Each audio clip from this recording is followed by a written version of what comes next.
Everyone, আমার চ্যানেলে নতুন আরও একটি ব্লগে তোমাদেরকে অনেক অনেক স্বাগতম। তো ভোরবেলা থেকে এখানে ঝিমঝিম করে বৃষ্টি হচ্ছে। ওয়েদারটা বেশ দারুণ ছিল সকালবেলা। জানো তো, সকালবেলা এই গাছ ভর্তি ফুল দেখলেই মনটা ভালো হয়ে যায়।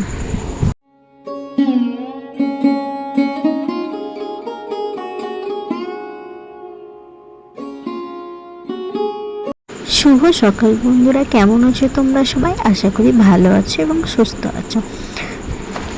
তো ঘড়ির কাঁটায় এখন বাজে সকাল 7:30। হ্যাঁ, বর খাওয়া দাওয়া করে কাজে চলে গেছে।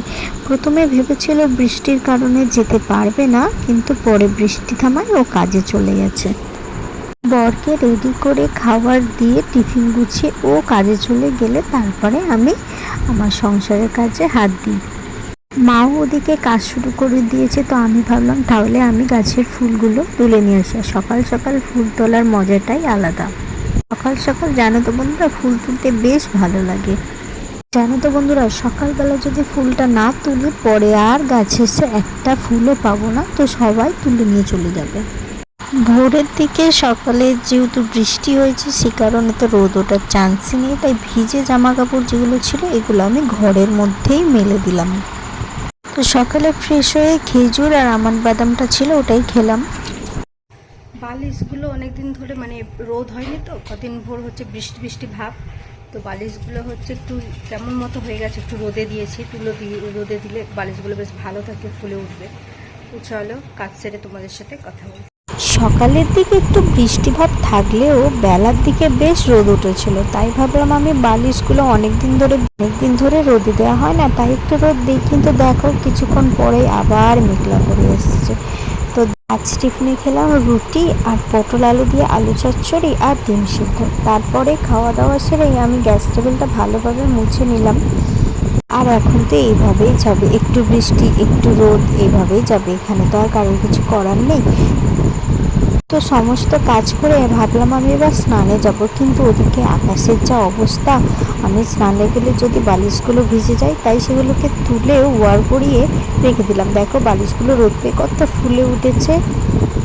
মাত্রই স্নান করতে যাব, ওদিকে ডেলিভারি বয়ের ফোন এসছে। তো আমি গেলাম পার্সেলটা নিতে। তারপরে স্নান করে পুজো দিয়ে, পুজোটা মায়ে দিয়েছে, আমি শুধু স্নান করে গীতাটা পড়েছি।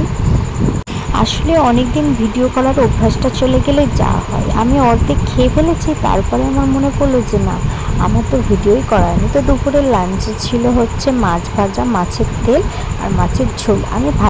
আমি ঝোলে মাছ পছন্দ করি না, তাই ভাজা খেয়েছি। তো এদিকে খাওয়া দাওয়ার পর্ব শেষ করে ওষুধ খেয়ে আমি বসে পড়েছি তোমাদের সাথে পার্সেলটা দেখতে।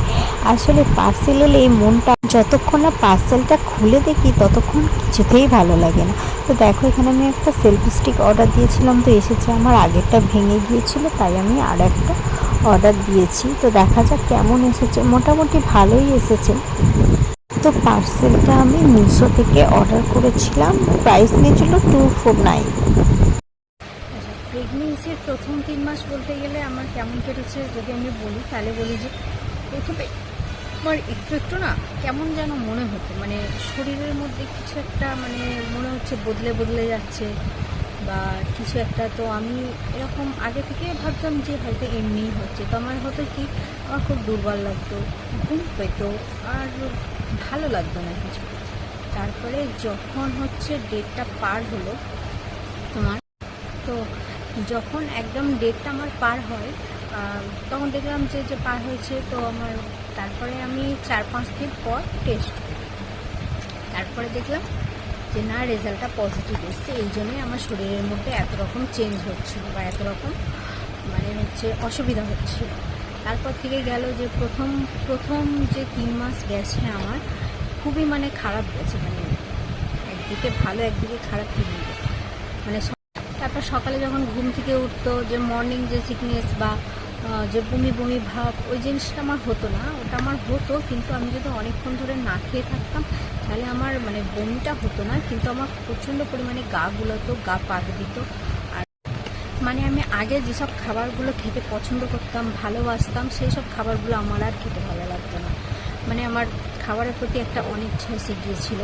তো তারপরে তোমার ঘন ঘন বাথরুমে যেতে হতো। তারপরে হচ্ছে তোমার আমার টক খেতে ইচ্ছা করতো না একটু, আমার বেশ ঝাল ঝাল এইটা আমার খেতে ইচ্ছা করতো। তারপরে কি বলতো হচ্ছে এক একজনের শরীর তো এক এক রকম, তো এক একজনের মানে চাহিদাও অন্যরকম। এমনি খাবারের মধ্যে তো মোটামুটি আমি টুকটা মানে সবজি বাদ দিয়ে তোমার হচ্ছে আমি শুধু বলতাম যে মা বাড়িতে বলতাম যে আমাকে শুধু ডাল ভাত দাও, আমি ডাল ভাত খাবো, আর এছাড়া সবজি ভাত আমি কিছু খেতে পারি। একে তো গরমের একটা কষ্ট, তারপরে আমার নিজের শরীরের একটা কষ্ট, তা আমি শুধু বলতাম যে আমাকে ডাল ভাত দাও, আমি ওটাই খেতে পারবো বলে অল্প দুটো ভাত নিতাম। আর হচ্ছে ডাল দিয়ে লেবু দিয়ে বা সেদ্ধ আলু সেদ্ধ নিতাম, এরকম মানে। আর খাবারের প্রতি যে একদম অরুচি বা খেতে পারছি না, আমার বেলাতে এটা ছিল না।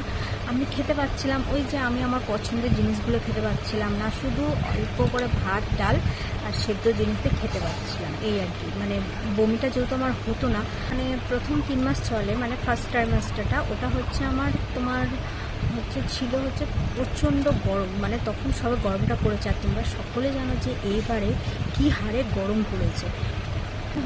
আমার এই জন্য আরও বেশি শরীর খারাপ করেছে, মানে আমার খুবই মানে কি বলবো অসহ্য বিরক্তি, গরম, শরীর খারাপ, মানে এই সব দিয়ে আমার পুরো 3টে মাস কেটেছে। তারপরে এই সময়টা কি হয় যে মানে হঠাৎ করেই হাসি পায়, মানে হঠাৎ করে কিছু একটা ভেবে ভালো লাগে, হঠাৎ করে কিছু একটা ভেবে কান্না লাগে, মন খারাপ হয়ে যায়। তো আমারও সেই জিনিসটা বিশেষ করে হতো, আমি কখনো কখনো হঠাৎ করে হেসে ফেলতাম, মানে হঠাৎ করে হেসে ফেলতাম বলতে কোনো জিনিস ভেবে চিন্তে সেই জিনিসটা নিয়ে ভালো লাগতো। আবার কখনো কখনো আমার আগের একটা ঘটনা আছে, সেটা নিয়ে আমি বেশি চিন্তা করতাম যে এবারে যেন কিছু না হয় বা এবারটা যেন ভালোই আর কি বলতো আমার যেহেতু আগে একটা খারাপ অভিজ্ঞতা আছে, তো সেই হিসাবে সেই চিন্তাটাই আমার বারবার মনে আসে যে আবার যদি কিছু খারাপ হয়, তো এই চিন্তাটা আমার বারবার মনে আসে। আর আমি এই সময়টা আমি প্রচণ্ড রুড হয়ে যেতাম, মানে কেউ যদি একটা কথা বলতো তো আমার খুব বিরক্ত লাগতো, মানে আমার কথা বলতে ভালো লাগতো না। আর যদি কোনো বিষয়ে বা কোনো কিছুতে হয়, আমি খুব জোরে কথা বলে ফেলতাম। তারপরে এই নিয়ে ওর সাথে মাঝে মাঝে টুকটাক একটু ঝামেলা হয়ে যেত। তারপরে ও বলতো যে তুমি এই কথাটা ভালোভাবে বলতে পারতে। আবার এরকমভাবে বললেও আমি মানে আবেগের বশে কেঁদে ফেলতাম, মানে এরকম হতো আমার আর কি, মুডের খুব চেঞ্জ হতো এটা। আর যেহেতু আমার এদিকে শারীরিকভাবে কষ্ট হচ্ছে, তো সেহেতু আমি বাড়ির কাজকর্ম করতাম খুবই অল্প, মানে করতাম, যেমন বাসি যে কাজটুকু থাকো আমি করতাম, আর যেটুকু পারতাম আমি করতাম, আর বাকিটা মা করতো।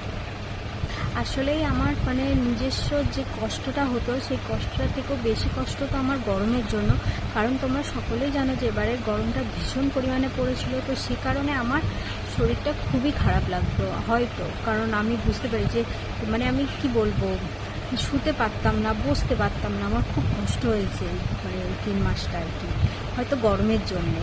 তোমরা অনেক হয়তো জানতে চাইবে যে আমার আগের প্রথম দিকের কোনো ভিডিও নেই কেন। আসলে প্রথম দিকের ভিডিও নেই এই কারণ ওই সময়টা বাড়ি থেকে বারণ থাকে, বড়রা বারণ করে যে এই সময়টা কাউকে কিছু না বলতে। তো সে কারণে আমি প্রথম 3 মাসের কোনো ভিডিও, কোনো ব্লগ, কোনো কিছুই শেয়ার করিনি। যা করেছি সবই সেকেন্ড ট্রাইমাস্টার থেকে শুরু করেছি। তো অনেক সময় কি বলতো বড়দের কথা শুনতে হয়, শুনলে সেটা ভালো হয়। তো আমিও শুনেছি, আমারও মনে হয়েছে যে না ঠিকই বলছে। তো এই ছিল আমার প্রথম 3 মাসের অভিজ্ঞতা বলতে পারো, বা আমার সাথে কী কী হয়েছিল সেটা বলতে পারো, বা আমার দিনগুলো কেমন কাটিয়েছি সেটা বলতে পারো। তো ভিডিওটা এখানেই শেষ করছি।